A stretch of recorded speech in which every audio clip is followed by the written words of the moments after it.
Hey y'all, how you doing, YouTube? Alright, check this out. I was telling you guys in a few videos back when we built a trailer that we're going to be building a bed for this dueling. Well, we have all the sheets here. We're kind of laying out the bed.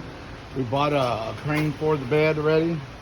And 2-inch tubing, 1/4 inch underneath. This right here is going to be where the crane's going to be at, reinforcing it. And see, I mean, you can see I got the levels laid out to where you kind of get a footprint of it. But we're up here in the front, we're going to build a Canadian style box. About 2 feet wide, give or take.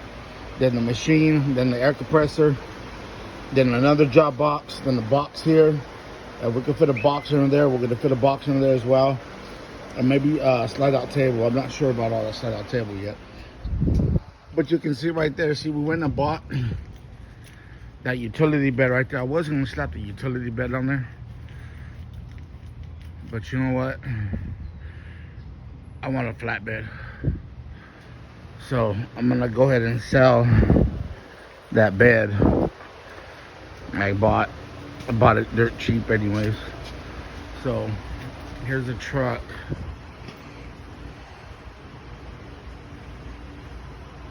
So you guys can follow us along and check it out as we build a flatbed welding bed here.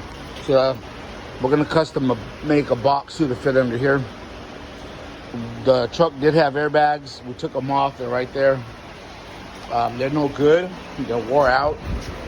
All we got to replace is the bags. The brackets are still good. And the bed's mainly going to be out of 12 gauge, except for the back's going to be out of 3/16 probably. So, and that's just because we got the crane on it and then the work on it. We still got to put some more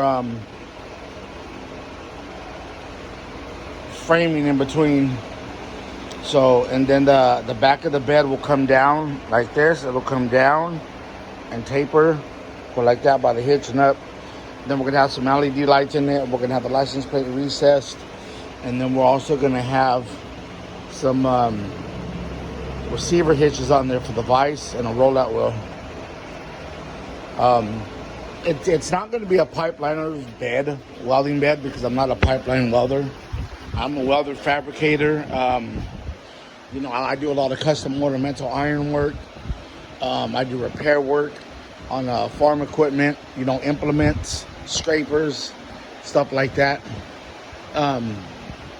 So I'm not really too worried about it. I just want a nice looking truck and for it to hold all my tools. Because, you know, once you start working, man, I don't want shit in my back seat. I already know it's probably going to end up with shit in your back seat anyways. But I'm going to carry my 302 with me. I'm going to carry a wire feeder just for aluminum with a spool gun. I'm going to carry a flux core machine for the small little jobs. And then also a TIG welder for aluminum as well. So I'm going to try to find a machine that will actually do all of it. Like just carry one. I think Everlast makes one. I'm not sure. But because see, I have my machines there. I have the TIG machines under that towel. The Vulcan's right there. That one's been good to me. We could do everything off that one except for TIG aluminum. I got the spool gun for it and everything. And then the main shop welder is that Lincoln one right there. But we're gonna cut some cool ass shit out of the machine too, hopefully.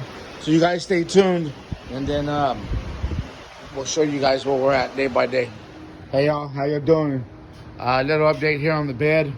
I want to record everything, but unfortunately I can't because I listen to my music on my phone with my headphones, and I don't want to sacrifice that. For those that know, you gotta have your music while you're working. So here's the bed already. I'm gonna go ahead and go with the 3-inch bumper on the back. I'm gonna trim it down a little bit, probably about 4 inches in on each side. And then let me show you what we're gonna do. Then right here in this area, we're gonna have a big old box under here. This is all gonna be flat. It's gonna be a flat bed, okay? The crane right there, the crane will be right here. There's a reinforcement right here for the crane. And then I'm not sure yet. I'm thinking about taking the spare tire mount out. I'm not sure. We have airbags coming for the truck. I fucked up right here. I want the front drop lower, but I made it a little bit too far. I got it in a rush. So I'm gonna bring another tube right here where you see the line at. And then the sheet of steel is gonna come all the way up to here. Then we're gonna have like a Canadian style box up here. The cylinders will be in there. We'll have shelves for the bevelers, supplies, grinders, whatever we can fit in here to make it nice and neat, we're going to. We'll have bottles, carbon arcs.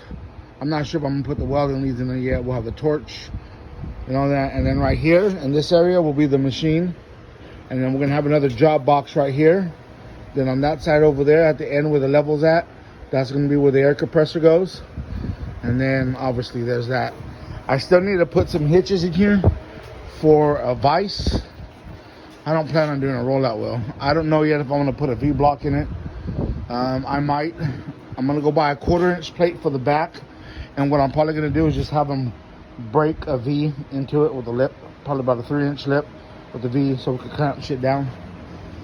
And then, you know what I mean? But there it is, man. There's a little process of it.